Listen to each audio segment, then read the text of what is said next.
BJPയും കോൺഗ്രസും എല്ലാം ചേർന്നുകൊണ്ട് ന്യൂനപക്ഷങ്ങളെ വഞ്ചിച്ചുകൊണ്ട് സഖ്യം ചെയ്തപ്പോഴും അന്ധമായ ഇടതുപക്ഷ വൈരാഗ്യം മൂലം BJPയുടെ കൂടെ കോൺഗ്രസ് പാർട്ടി തോളിൽ കൈയിട്ടപ്പോഴും എല്ലാം കണ്ടതാണ് ന്യൂനപക്ഷങ്ങൾ ഞങ്ങളെ അവരുടെ ബന്ധുവായി കണ്ടു.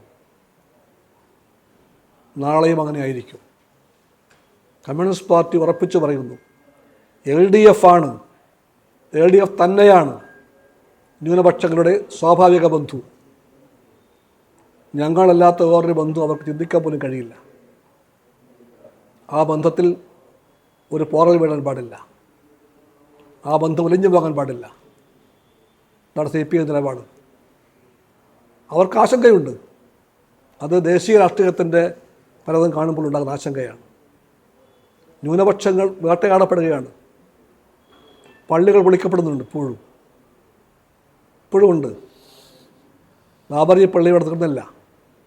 പൊളിച്ചു മാറ്റപ്പെടേണ്ട പള്ളികളുടെ എണ്ണം ലിസ്റ്റായി പ്രസിദ്ധീകരിച്ച പാർട്ടിയാണ് BJP RSS. ബാബറി പള്ളിയുടെ കാലത്ത് തന്നെ RSS രാജ്യഭാഗം പ്രചരിപ്പിച്ച വിദ്വേഷം മുറ്റിയ പ്രചാരണ മാറുവലകളിൽ കണ്ടതാണ്. പൊളിച്ചു മാറ്റപ്പെടേണ്ടതായിട്ടുള്ള പള്ളികളുടെ എണ്ണം 3000 വരുമത്രേ. പല ഭാഗത്തും ചെറുതും വലുതുമായിട്ടുള്ള പള്ളികൾ. ലക്ഷ്യമുണ്ട് BJPക്ക്. രാജ്യത്തെമ്പാടും ന്യൂനപക്ഷം വേട്ടയാടപ്പെടുന്നു.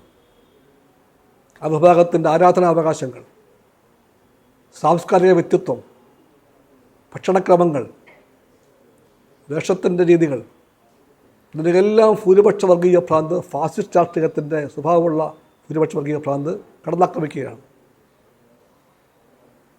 പ്രസംഗിച്ചില്ലേ പ്രധാനമന്ത്രി? കണ്ടാൽ അറിയാമെന്ന് പറഞ്ഞില്ലേ? വേഷം കണ്ടാൽ അറിയാമവരാരാണെന്ന് പറഞ്ഞില്ലേ പ്രധാനമന്ത്രി?